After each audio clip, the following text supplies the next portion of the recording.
Masa pandemi dari 3.000 orang jadi sekian besar dan here we go son. Nah ini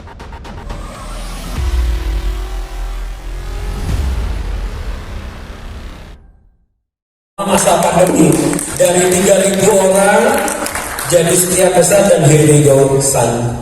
Nah ini menarik, makanya tadi aku bilang ya, kalau biasanya mungkin offline kita tahu tantangannya ya mungkin dari tempat dan waktu gitu kan. Teman-teman GoPlay mungkin nggak ngerti dunia audisi atau girl band, jadi mereka itu mendukung penuh gitu kan kegiatannya ini. Tantangannya jadi segi itu kita diberkati lah, tapi tantangannya gini, kami dari Weekend Beginners atau saya dan manajemen tidak mau melihat generasi mereka ini putus. Kak Mima di bawah saya, idolanya Dewa 19, saya idolanya Beatles. Mereka kalau nggak diginiin, nggak diangkat kreativitinya, mentok. Mereka nggak tahu lagi mau ngapain gitu. Percaya atau nggak, ini 20 besar dari Weekend Beginners. Dulu ada yang saya ngajak ngomong buka masker aja nggak mau. Nah, bahkan yang tadi saya ngomong di jam 2 siang, kita puji semua orang. Ada satu anak perempuan yang kalau ngomong sama saya matanya muter. Itu sampai kita didik dengan baik dan akhirnya dia main di FTV dan sinetron kan? Betul? Aulin berdiri. Ya ini Aulin, madam kesana coba. Nah sekarang dia berani menatap mata bapak ibu sekalian. Tadinya sama sekali tidak berani generasi pandemi. Jadi tantangan terbesarnya itu. Thank you Aulin. Akhirnya mereka semua sekarang begitu menyenangkan vibe-nya. Mereka bisa say hello ke everybody. Nah itu tantangan terbesarnya, dan ketika kami berhasil Weekend Beginners ini, kami pengen nyebarin itu ke seluruh galaksi. Ya ke seluruh, yang sejauh kita bisa lah kami. Tantangannya itu ya, dan yang menarik ini ternyata nggak cuma dari Indonesia, bahkan ya 3.000 peserta yang ikut audisi ini ternyata dari Indonesia, kemudian pastinya ya Indonesia, kemudian Malaysia, Singapura, ini bahkan sampai ke Amerika. Ini luar biasa banget loh. Waktu itu boleh diceritain nggak tuh? Iya itu ya itu dari Google Form itu sih, kita juga nggak nyangka, kami nggak nyangka ini dari Penang waktu itu, terus Singapura, yang dari Amerika itu Sihana namanya kalau saya nggak salah, bener ya. Nah itu waktu itu saya pribadi saya nanya, aduh serius gitu kan, dia bilang serius, bahkan udah siap mau beli tiket saat itu. Yang menghalangi dia memang bukan jodoh, adalah waktu dia mau berangkat COVID-nya tinggi di Amerika. Jadi dia nggak bisa berangkat. Memang benar kan Lima, jadi kalau diceritain semuanya berkat sih. Kita cuma taruh aja gitu, ini yang mau daftar silahkan, dan ternyata dari Singapura, Malaysia, Amerika. Yang menarik, si Hana sempat live streaming ya, girls. Iya dia sempat streaming, jadi buktinya ada di GoPlay. Jadi dia sempat dari Amerika. Itu juga pembicaraan saya sama Mas Rizky saat itu, saya sebut itu cukup menarik sih. Mas Rizky bisa nggak dia streaming dari Amerika? GoPlay dengan hebatnya bisa streaming di Amerika, itu saya bercanda, berarti bisa GoFood ke sana. Keren jelas ya, kita kasih tepuk tangan ya. Jadi benar-benar ternyata antusiasnya luar biasa, nggak cuma dari Indonesia, bahkan dari Malaysia, Singapura dan Amerika ya. Cuma itu sayangnya karena terkendala waktu itu memang kondisinya COVID sedang tinggi-tingginya ya, jadi nggak bisa datang. Oke. Jadi yang mungkin juga perlu dijelaskan di sini ini mengenai Sun sendiri sebagai produk pertama. Sebenarnya secara genre ini apa sih, Pak Teguh? Oke. Kita penasaran. Gak apa-apa, boleh saya jawabnya diplomatis. Jadi teman saya banyak itu dari sana semua, saya respect banget sama mereka, thank you banget datang buat ini. Itu menarik, banyak banget teman saya selalu bilang, hey bro, lu bikin girl band lagi ya, kayak K-pop dong, gitu, kayak Blackpink. Oh iya, saya bilang gitu. Terus nanti ada teman lagi dari dunia yang berbeda, bro, jangan K-pop bro, J-pop bro, itu niche tapi gede. Oh iya, kayak gitu.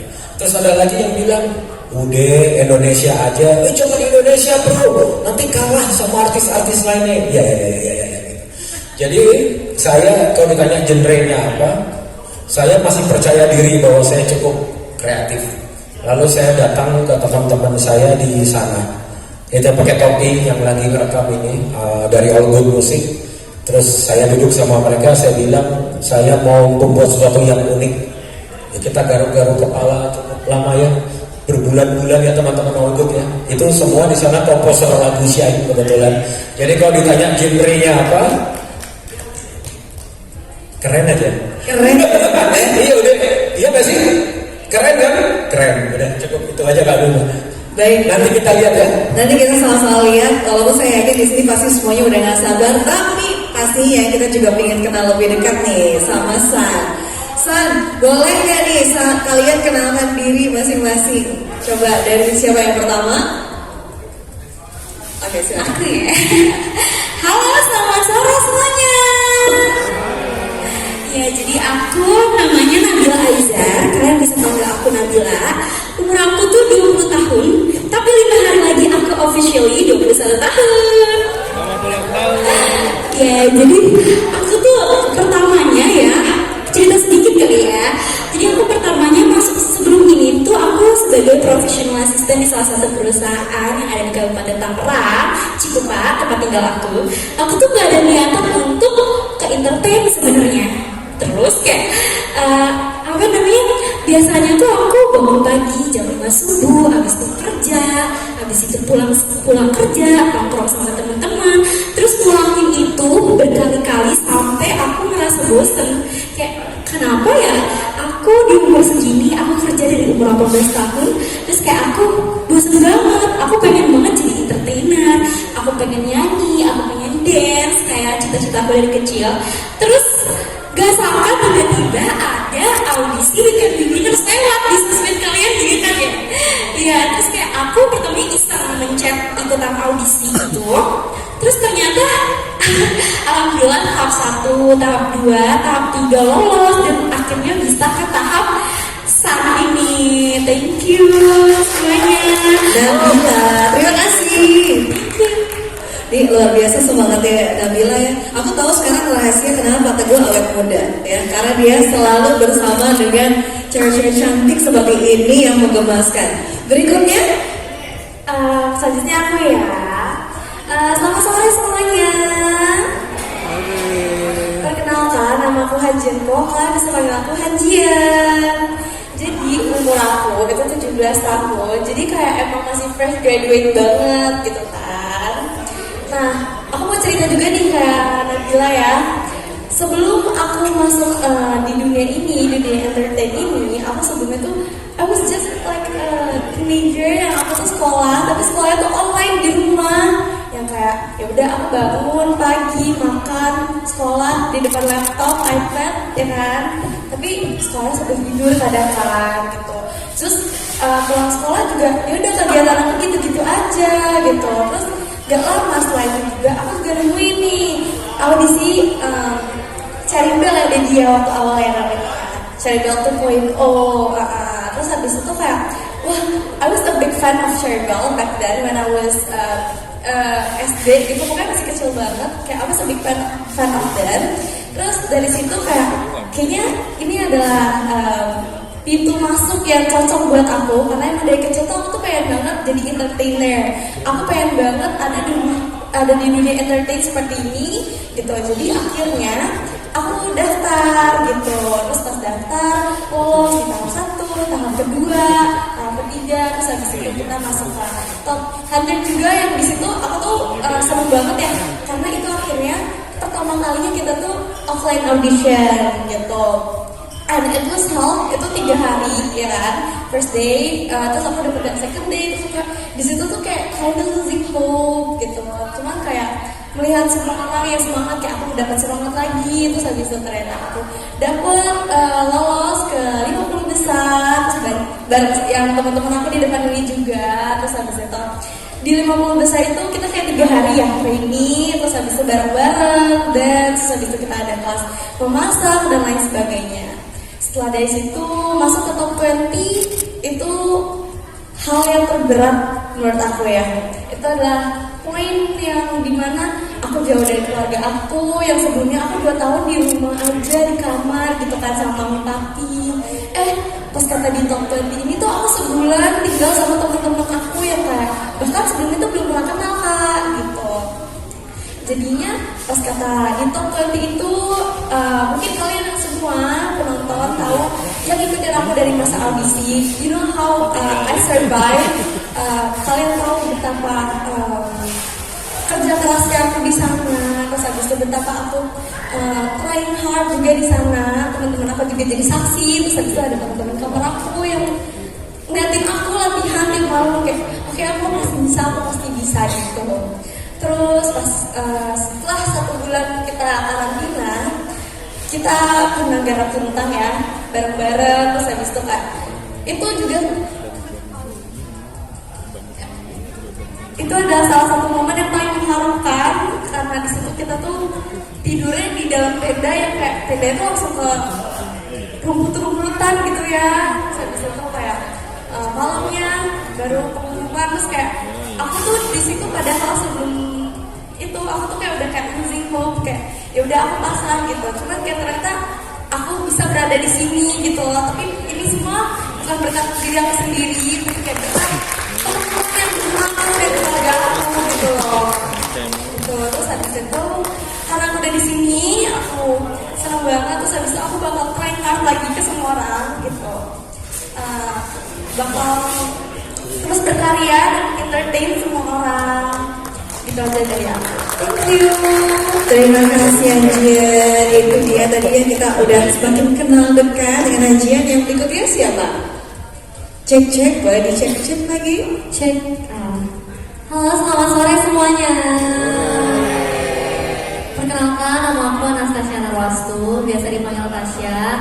Mungkin di sini udah banyak yang familiar sama aku sebelumnya karena ini bukan pertama kalinya aku ada di dunia entertainment, bukan pertama kalinya aku debut juga. Kalau kita boleh kelas balik ya, pertama awal mulanya aku itu berminat gitu, punya passion di dunia entertainment itu awalnya itu kayak orang-orang pada umumnya deh kayaknya. Kita mulai dari K-pop ya, kan banyak tuh ada Blackpink, ada Twice. Terus aku ngeliat kayak kayaknya bakat aku bukan di belajar deh, kayak aku gak bakat nih sekolah dan lain-lain nih. Akhirnya waktu itu di masa itu ada suatu idol group sebelah ya, kalau yang tahu JKT48, dan akhirnya aku waktu itu masuk tahun 2018 sebagai member JKT48. Singkat cerita di sana aku berproses, di sana aku belajar menjadi seorang idol gitu kan. Tentunya dengan culture yang berbeda gitu sama yang mungkin orang tahu K-pop, mungkin orang tahu di Indonesia, itu adalah a whole new culture yang aku pelajarin di sana. Dan setelah yang sama-sama kita tahu ya, pandemi kan datang menyerang ya.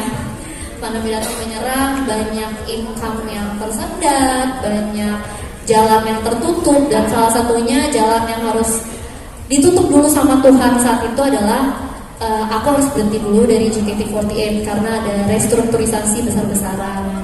Jadi ada sekitar 33 member yang di cut off, dan itu termasuk aku. Pada saat itu sekitar tahun 2020 awal 2021 awal, 2021 awal kejadiannya. Aku merasa setelah keluar ada suatu pemikiran mindset yang kayak apa mungkin hidup yang selama ini satu-satunya aku tahu nih, 3 tahun di JKT48, apa ini bukan jalan aku, apakah ini bukan tempat yang tepat buat aku, apakah ini suatu tanda gitu ya, mungkin Tuhan ngasih tahu, oh Tasya, tempat kamu bukan di situ, aku akan tempatkan kamu di tempat lain. Selama 1 tahun aku struggle dengan pengalaman itu, dengan pemikiran itu, karena bagaimanapun selama 3 tahun it's the only thing I know gitu kan. Cuma ternyata memang ada rencana Tuhan lah ya di balik semuanya. Sekitar bulan Oktober November akhir gitu ya, adalah terpampang si iklan Cherry Bell 2.0 nih mau buka nih gitu. Waktu pada saat itu pun aku bukan yang dengan langsung menggebu-gebu, oke, ini saatnya aku berkarya lagi, itu tuh enggak gitu loh. Karena masih ada suatu perasaan yang mengkonsum aku kayak, kalau misalnya aku nanti gagal lagi gimana, self esteem aku yang rendah, aku yang bertanya-tanya apa iya, dan itu bersamaan dengan aku yang lulus kuliah waktu itu. Jadi waktu itu mama juga mulai bertanya-tanya, orang tua, Tasya gimana, habis lulus kuliah mau kerja apa gitu kan, template kayak orang tua kan, saya mau kerja di mana, mau ini gimana. Aku bilang tunggu mami, biarin Tasya gumotan dulu semua ini, biarin Tasya mikir dulu 1 bulan. Setelah 1 bulan banyak introspeksi diri, banyak self melihat lagi ke diri sendiri, akhirnya aku memutuskan oke, lebih baik aku nyesel pernah nyoba, lebih baik aku sakit hati kalau nggak ketolak daripada aku nyesel karena nggak pernah nyoba. Aku pikir gitu. Akhirnya aku coba, aku bilang mami kasih Tasya waktu 3 bulan. Kalau misalnya Tasya nggak lolos dalam 3 bulan, Tasya akan buang semua mimpi Tasya di dunia entertainment. This is my last round. Kalau misalnya Tasya nggak lolos, Tasya akan kerja gitu. Tasya akan tinggalinlah semua dunia entertainment ini. Cuman ternyata memang jalan Tuhan mah ada aja ya. Melalui Dedi Teguh, Kak Tina, tim Weekend Be Winners, dan semua orang yang berproses sama aku di sini, ternyata aku sekali lagi ditunjukin kalau I'm on the right track gitu. Aku ada di jalan yang tepat, aku ada di tangan orang-orang yang tepat, dan aku juga kan suka banyak nanya kan, Tasya gimana rasanya debut 2 kali, mah saya mah biasa aja lah, cepil udah nggak deg-degan lagi. Tapi sebetulnya enggak loh. Semua pengalaman yang aku terima selama aku audisi karantina di Weekend Be Winners itu adalah bener-bener proses. Kalau ibaratnya adonannya ini tuh mengadon dari awal gitu. Bener-bener start from the scratch lagi. Aku kenal sama orang baru lagi. Aku bangun kepercayaan diri lagi. Mulai skill lagi dari nol. Dan akhirnya aku bisa dan tiba di sini. Bisa dengan bangga kembali nunjukin ke kalian, halo aku Tasya dan aku kembali lagi ke scene. Mohon dukungannya semuanya. Oke, terima kasih Tasya. Dan berikutnya siapa lagi? Atta. Halo semuanya, selamat malam. Para undangan yang terhormat, untuk media, keluarga, teman, dan anak-anak PCBW tersayangku yang udah nyempetin waktunya untuk datang di sini menyaksikan debut Sun yang sangat ditunggu-tunggu setelah setahun ini yang udah kita persiapkan. Perkenalkan, nama aku Dewi Tantarendra, bisa dipanggil Aka, tapi bukan Halilintar. Dan aku mau cerita sih beberapa detail-detail mengikuti audisi Weekend Be Winners ini. Bener-bener aku tuh sebelumnya hanyalah remaja biasa ya, seperti biasa yang hidup di ibu kota, kuliah, berteman, bergaul seperti biasa, dan yang punya mimpi besar banget untuk bisa ngembangin nih bakat yang aku punya dari kedua orang tua aku sebagai penyanyi. Aku dapet bakat ini tuh dari orang tua aku yang emang aku pengen banget untuk ngembangin. Dan dari aku kecil tuh aku suka banget untuk ikut audisi, tapi emang kayaknya belum rezeki aja gitu. Sampai akhirnya kemarin tuh aku pas lagi online kelas, kan lagi pandemi ya, jadi online. Aku inget banget, aku lagi Zoom sebenarnya, tapi aku sambil scroll Instagram gitu. Terus aku nemuin audisi Cherry Bell 2.0. Terus udah tuh aku klik, terus aku isi Google formnya, terus aku dalam hati, wah ini kayaknya nih jawaban nih dari apa yang aku tunggu selama ini. Dan aku di dalam hati aku tuh kayak oke, ini percobaan terakhir aku. Kalau emang ini jalannya, aku sangat bersyukur. Tapi kalau emang enggak, ya udah nggak apa-apa, berarti emang bukan di sini. Dan aku bilang sama diri aku, ya udah nggak apa-apa kalau emang bukan jalannya, aku bakal tetap lanjutin hidup aku seperti biasa, kuliah, habis itu nanti lulus cari kerja jadi budak korporat aja. Tapi ternyata alhamdulillah banget semua berjalan lancar. Aku ketemu sama anak-anak PCBW yang lain, yang cantik-cantik, bertalenta semua, yang benar-benar aku selama 2 tahun itu udah gak pernah temuin lagi ya, karena kan cuma di rumah dan aku udah gak bersosialisasi. Terus akhirnya ketemu lagi sama anak-anak PCBW tuh kayak aku seneng banget ketemu lagi, bersosialisasi lagi. Tapi ada rasa takutnya karena kayak kan lagi COVID ya, jadi aku merasa aduh takut dia mau kayak ngobrol sama aku kan karena lagi COVID. Jadi kayak sebenarnya jadi agak ada jarak gara-gara COVID. Tapi lama-lama audisi Weekend Be Winners itu ngajarin aku lagi, ayo semangat lagi, kejar mimpi kamu. Dan aku belajar banyak juga di audisi ini. akhirnya ketemu sama Aksan setelah melewati beberapa tahap audisi yang benar-benar berat banget sih kalau bisa dijelasin tuh sebenarnya berat banget gitu. Tapi aku sangat-sangat bersyukur akhirnya hari yang udah ditunggu-tunggu ini tiba juga dan bisa kita lihat nanti gitu. Dan perjalanan San akan dimulai. Kita berharap banget semoga nanti bisa diterima oleh semua kalangan dan semoga kita tetap bisa dapat dukungan dan cinta dari kalian semua. Terima kasih banyak. Terima kasih Ata. Dan berikutnya yang terakhir ada Sujin, silakan. Hai semuanya, nama aku Sujin, but probably kalian kenal aku sebagai Sujin or Sujina or Gina. Jujur banget nih, aku tuh emang dari kecil banget emang udah punya impian to be in the entertainment industry. Emang kebetulan tuh dari dulu aku tuh suka banget sama nyanyi, sama modeling, sama acting. Cuman aku sama sekali gak pernah ada pikiran berada di posisinya sekarang.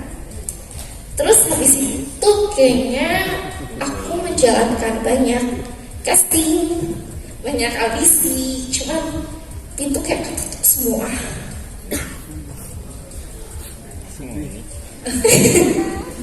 Terharu kayaknya. Boleh kasih tepuk tangan dulu dong untuk Sujin ya. Karena pastinya memang rasanya tuh hari ini campur aduk banget ya, kalian bisa ada di sini melalui berbagai tahapan audisi dari 3.000 loh, luar biasa loh, dari 3.000 sampai akhirnya mereka nih 5 orang. Boleh dilanjutin lagi Sujin, silakan. Terus aku inget banget pas itu aku 14 tahun. Terus aku melihat dari Bella 2.0. Aku gak bisa ngeliat yang lain.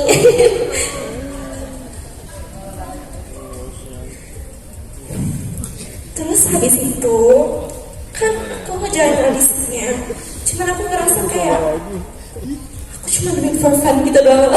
Kayak aku ngomong sama teman-teman aku kayak, aku bisa kok masuk, aku nggak gampang ini mah aku bisa. Misalnya aku di sekolah lama aku tuh aku terkenal sebagai yang kayak ini anak suka nyanyi, suka ini, suka itu. Kalau ada isi sekolah aku suka nyanyi gitu. Jadi aku kayak selalu kepedean gitu loh. Mungkin bisa dibilang overconfident kali ya. Terus pas aku lihat itu minimal 17 tahun, aku sih kayak gak apa-apa aku bisa kok. Padahal aku masih 14 tahun. Cuman aku kayak sign up aja. Terus aku kayak ganti identitas aku sebagai 17 tahun. Padahal kayak aku masih 14 tahun. Terus habis itu aku terobos aja. Dan kebetulan gak tahu kenapa bisa masuk di tahap terusnya. Terus awalnya nih pas yang karantina 20 besar, aku tuh udah tahu banget gitu loh, kayak oh no, aku sekamar sama orang-orang yang umurnya kayak beda jauh sama aku. Kayak no offense, aku kira itu kayak orang-orang umur 20 tahun tuh aku kira udah yang kayak tante-tante gitu loh. Terus ternyata masih muda-muda banget. Terus habis itu pas aku masuk karantina 20 besar, aku ketemu sama 3 orang yang sangat cantik. Aku nyebelin kadang, tapi sangat cantik. Terus habis itu kita ngejalanin karantina bareng kakak 20 besar yang lainnya. Terus habis itu awalnya tuh kayak seminggu awalnya itu aku pede banget gitu loh guys. Aku kayak aku bisa kok. Padahal kayak pas minggu kedua tiba-tiba evaluasi aku 60. Terus aku cek. Terus aku kayak oh no. Terus aku ngomong ke mami papi aku. Terus kayak papi aku deh kayak kamu kayaknya gak bakal lolos, gak apa-apa lah. Udah kayak kayaknya gak bakal lolos. Tapi aku kayak enggak kok bisa. Tapi akhir-akhirnya kayak minggu terakhir aku ngomong sama papi kayaknya aku gak lolos ya. Kalau gak lolos ya it's okay ya gitu. Tiba-tiba tahunya lolos. Tapi gak tahu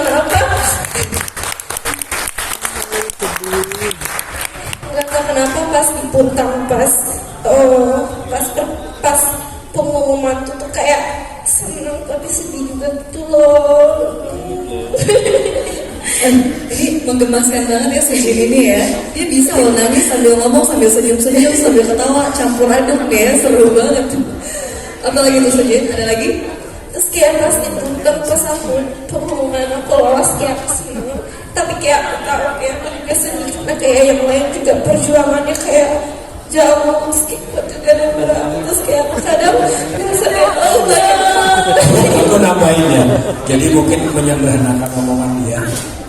Itu dari tadi lima-limanya ngomong sesuatu yang menarik. Iya. Mereka selalu berkesan pada saat pelatihan. Ini penting. Makanya tadi aku bilang ke kami kan, we can be winners to movement gitu. Ketika dia bilang dia percaya diri pasti lolos. Ini saya juga salut sama orang tuanya sih. Saya bawa mereka semua ke gunung. Literally gunung, bukan tempat camping, gunung gitu. Jadi isinya cuma alam, binatang, sama mereka gitu.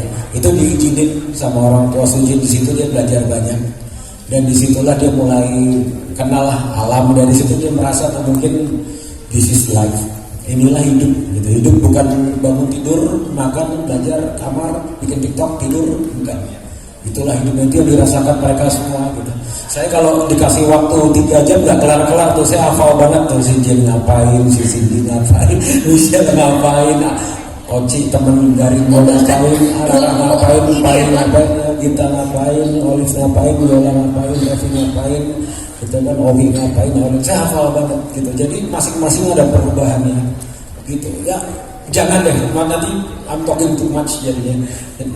Tapi seru sih memang ya. Jadi memang di sini kuat banget pesannya dari We Can Be Winners ini. Gak cuma dari talentanya aja gitu kan yang biasa, tapi juga gimana mereka secara mandiri gitu kan bisa lebih memperdalam lagi gitu mengenal. Mandiri dan mau kenalan sama temannya. Benar. Itu penting. Jadi penting deh. Iya. Bersosialisasi yang ringan itu penting. Karena khawatir ya generasi pandemi itu banyak yang jadi introvert gitu kan. Iya. Karena kelamaan di rumah aja gitu. Tapi dengan kegiatan di We Can Be Winners ini ternyata benar-benar membangkitkan lagi ya mereka untuk jadi bersosialisasi. Oke. Thank you banget. Sekali lagi boleh kasih tepuk tangan dong untuk San ya. Ini tapi ada beberapa fakta menarik lainnya yang mungkin aku perlu sampaikan singkat aja. Nih kalau Ata nih usianya 22 tahun tadi ya. Ini berasal dari keluarga bahkan kedua tiga sekarang belum diupdate yang ini ya. Berarti udah 23 usianya. Ini berasal dari keluarga yang sangat menyukai dangdut. Benar tak? Benar ya. Terutama dari mamaku. Terutama dari Ya. mama. Ada mama, Ada mamanya hadir, mama Ata. Mamaku tuh tadi kayak udah jalan, tapi ada kakakku, adik aku. Oke, makanya tadi dibilang Ata dari kecil udah sering ikut audisi karena ngeliat mamahnya ini ya. Ya, karena emang keluarga aku kebetulan papaku juga penulis lagu, ada musiknya, ada lagunya. Mamaku juga dari keluarga musik juga, dangdut tapi pertama gitu. Dan aku juga sebenarnya nggak menyangka kalau aku menuruni bakatnya itu loh, kayak sebenarnya nggak terlalu bagus juga dangdutnya, cuma adalah percikannya. Wah seru ya, boleh kasih tepuk tangan untuk Ata. Kemudian Jian ini usianya berarti sekarang 18 atau 17 Jian? 17 ya? Masih 17 tahun. Ini walaupun namanya ini terkesan Asia Timur ya, tapi ternyata Jian ini mempunyai darah Betawi asli dari ibunya. Ini orang Betawi asli berarti ini ya? Iya. Oke, kemudian Nabila umurnya 20 tahun, ini dari Palembang.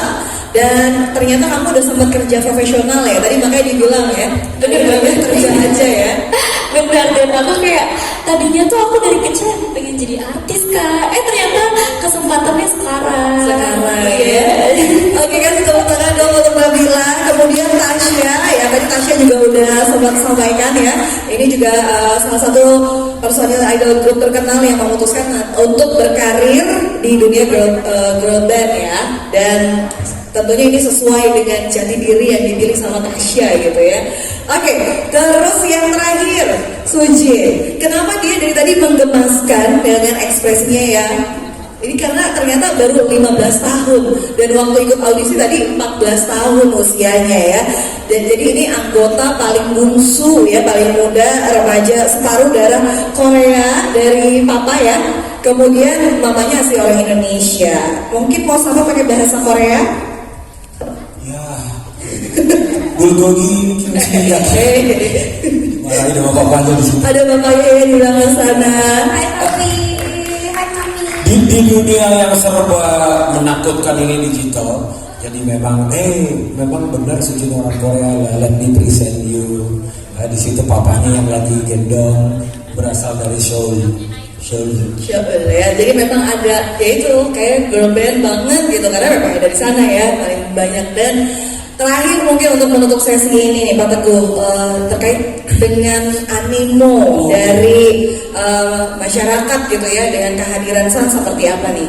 Iya, jadi gitu sih apa yang saya percayai kami kalau kita memang dari internal itu baik ya. Jadi maksudnya dari leader sendiri mereka San pada pertama jiwanya udah baik, mau berani tampil itu nyebar.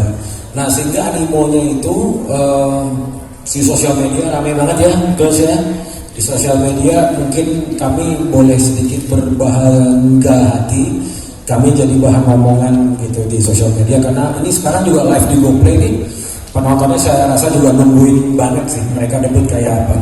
Cuma yang paling menarik gitu karena semangatnya kita buat anak muda, nyemangatin anak muda. Mungkin boleh dibanggakan sejauh saya tahu ini girl band yang debut aja hari ini tapi udah dapat iklan itu kita sudah menjadi jadi KOL-nya mini KOL untuk Genji Pie. Jadi yang suka makan Genji Pie 1, 2 Genji 1, 2, 3 Genji Pie.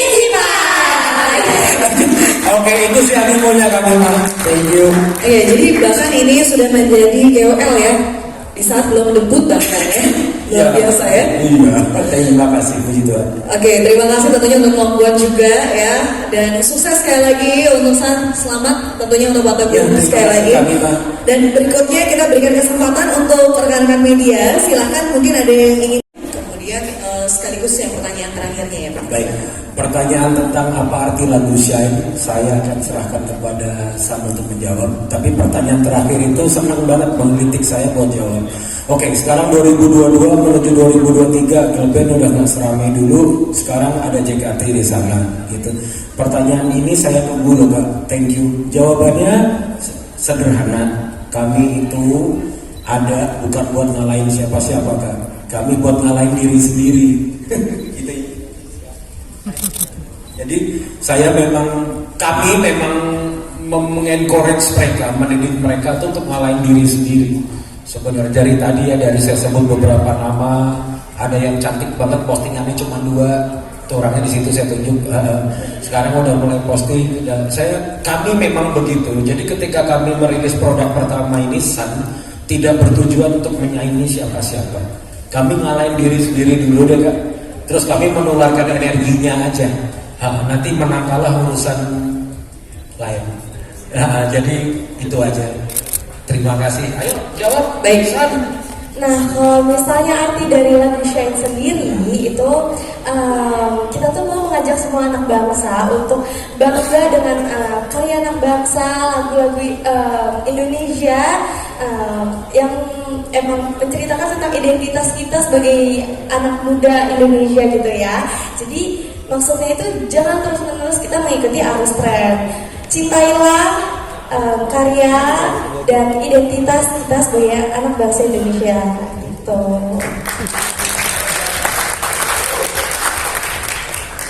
Oke, berikutnya ya Sebelumnya ya terima kasih Kak Rangga buat pertanyaannya.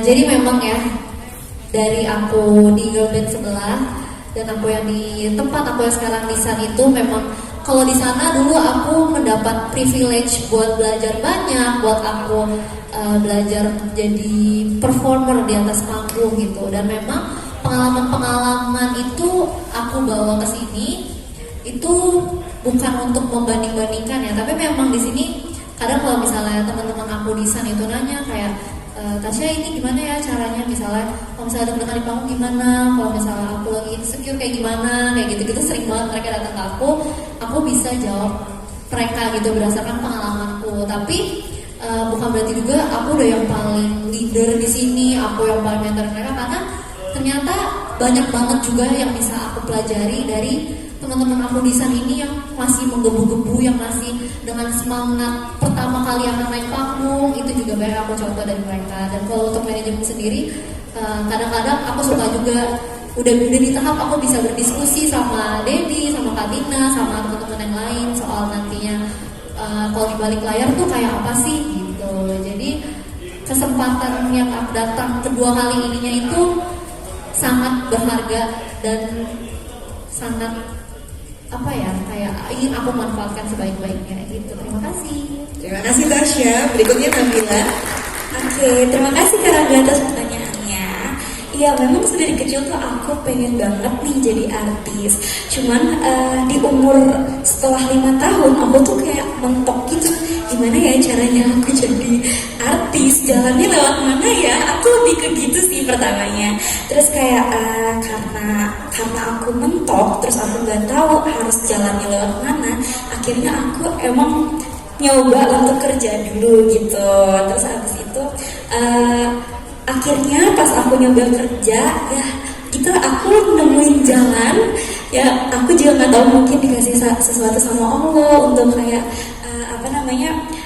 jalan menuju aku menjadi entertainer ya. Terus habis itu setelah aku lolos, betul banget aku berhenti kerja dari tempat itu karena aku ingin melanjutkan impian aku di sini dan aku ingin berkarya, dan aku pengen banget jadi entertainer yang memberikan energi positif gitu. Oke, terima kasih Nabila. Ada lagi silakan dari rekan media. Bagaimana? Ada satu lagi, boleh sebutkan nama dan dari mana? Terima kasih, saya Ari dari tabloid Bintang. Mas Teguh, selamat Mas Teguh. Kalau melihat Mas Teguh ini identiknya sama Cherry Bell memang nggak bisa dipisahkan gitu. Iya. Lihat akhirnya ngelihat teman-teman lulusan sendiri, ya ini Cherry Bell juga jangan gitu kan. Nah, ada keuntungan ada kerugian sebenarnya gitu kan. Keuntungannya mungkin ya Cherry Bell udah namanya udah besar sekali gitu. Kalau anak-anak dikaitkan dengan Cherry Bell ya untuk ngangkat juga. Tapi di satu sisi lagi akan jadi beban karena akan dibandingkan terus begitu. Kalau Mas Teguh memposisikan Sanidi sendiri di mana? Mungkin sejajar atau seperti apa? Mungkin pengganti atau penerus atau seperti apa gitu? Mungkin bisa diceritakan Mas. Makasih Mas Teguh. Gara-gara Mas ini ya langsung nggak ngantuk gue harus konsen jawabnya tuh. Pertanyaannya menarik soalnya. Itu benar banget Mas. Jadi terima kasih untuk pertanyaan super cerdas ini. Betul, jadi menganalogikan kalau saya pakai nama Cherry Bell lagi itu bawa beban, itu udah pasti dibanding-bandingkan. Tapi kalau misalnya enggak, terus gimana posisinya saat ini? Betul banget, posisinya adalah di sayanya sih Mas. Jadi memang saya mendeklarasikan diri sebagai kreatornya Cherry Bell. Saya bareng Dino waktu itu, dia foundernya. Cuman dari mulai Cherry Bell audisi, lagu, konsep, itu saya buat. Saya harus berani ngeklaim ini gitu. Jadi ketika girl band ini mulai bangkit lagi, bahkan partner-partner di Cherry Bell saya dulu membuat lagi, saya juga percaya diri. Jadi posisinya di mana? Posisinya di bumbunya Mas. Jadi betul sekali, bumbunya tetap iya, bentukannya di Cherry Bell lagi gitu. Cuman saya jadi percaya satu hal, saya yakin ketika saya punya visi misi, mata saya masih bagus, mata dalam arti positif ya Mas, melihat orang masih bagus. Saya dibantu oleh partner dari Adia Group dengan bagus. Jadi posisinya saya menempatkan ini bahkan bukan second layer, bukan penerus, ini hal baru aja. 2012 saya berhasil dengan Cherry Bell, biarkan mereka jadi legend.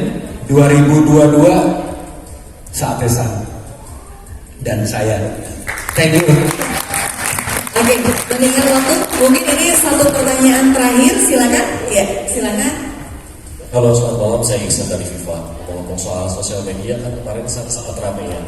Dibilang gaya berpakaiannya, mohon maaf, mirip biduan dangdut seperti itu ya. Di Twitter tanggapan seperti apa? Itu akan mengubah penampilan ke depannya, ada emang itu akan menjadikan ciri khas oleh saya. Terima kasih. Silakan. Melek lo gue bener langsung. Tadi itu pikirannya udah lapar dan melek, pertanyaannya bagus. Tapi saya mau menantang San. Nggak ada ya satu ya, winners sudah terdidik dengan baik 1 tahun. San harus bisa jawab ini. Ayo jawab. Tasya. Kalau dari kita sendiri waktu kita baca, kita kan sempat lihat juga ya tweet yang viral itu. Tadi bilang ini kok girl band kayak biduan, kok girl band kayak grup dangdut. Tapi sebetulnya kembali lagi ya, kita sebetulnya bingung kenapa hal itu harus dijadikan sebagai negatif komen. emangnya ada apa dengan dangdut, emangnya ada apa dengan jadi biduan, emang itu hal yang jelek. Kita malah itu bukan hal yang jadi suatu kritikan gitu buat kita. Dan nantinya jawaban apakah itu akan menjadi ciri khas, apakah itu menjadi konsep, apakah kita akan mengubah, nanti kayaknya bisa kakak lihat sendiri di live performance kita setelah ini. Ada yang mungkin mau menambahkan? Cukup ya? Sudah cukup? Ya, gimana? Sudah cukup?